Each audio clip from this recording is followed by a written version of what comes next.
नमस्कार मित्रांनो, मी ॲडव्होकेट शंकरराव वानखेडे यूट्यूबच्या माध्यमातून आपल्यासोबत खूप वाईट वर्षापासून जोडलेलो आहोत. आजचा हा पावसाळ्यातील माझा हा एकदम सुंदर माहोल मला बघायला भेटला आणि या माहोलमध्ये मी आज जंगल सफारीमध्ये हा आहे.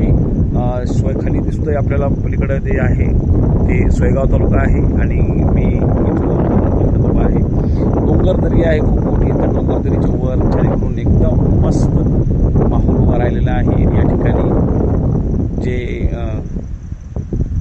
धारकुंड उर्फ धारेश्वर मंदिर आहे, हे हा जो टेकूड आहे याच्या खाली धारकुंडाचं मंदिर आहे आणि या मंदिरामध्ये इथं नेहमीच या जे खाली टेकूड आहे त्या टेकडावरच्या खाली धारकुंड आहे आणि मोठा धबधबा आहे आणि धारेश्वर मंदिर आहे. या ठिकाणी मोठ्या प्रमाणात भाविक भक्त येतात आणि या सगळ्या माहोलामध्ये सामील होतात. आज मी सुद्धा इथं आलेलो आहे आणि मलासुद्धा या माहोलमध्ये सामील होण्याचा चान्स भेटला आहे. माझ्यासोबत माझा डॉनसुद्धा आहे.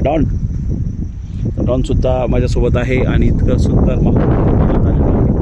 बघू शकता किती ठिकाणी उभा आहे आणि नंतर मग खाली तुम्हाला इथं तळनेर आणि तळनेर परिसरातील ही सर्व माहोल वर शिपघाट आहे. ह्या वर परिसरामध्ये शिपघाट आहे आणि दुधमाळ आपल्याला इथं दिसू लागलेले आहे. दुधमाळ आहे, इथं दुधमाळचं गाव आहे.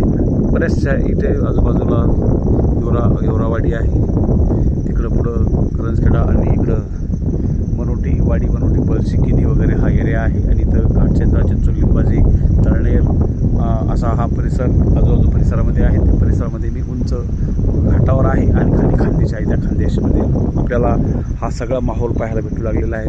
तर खरंच कुठेतरी एखाद्या टायमाला जंगल सफारी करत असताना तुमच्यासोबत काहीतरी वेगळं भेटत असतं आणि आज माझ्यासोबत डॉनसुद्धा या शेअर करण्यासाठी आलेला आहे. दोघंजण सेल्फी काही गोष्टी या करायच्या असताना आपल्याला कुठेतरी चान्स सोनं करणं आपल्या गरजेचं आहे. सुद्धा आपण भेटत राहू. जय हिंद, जय महाराष्ट्र.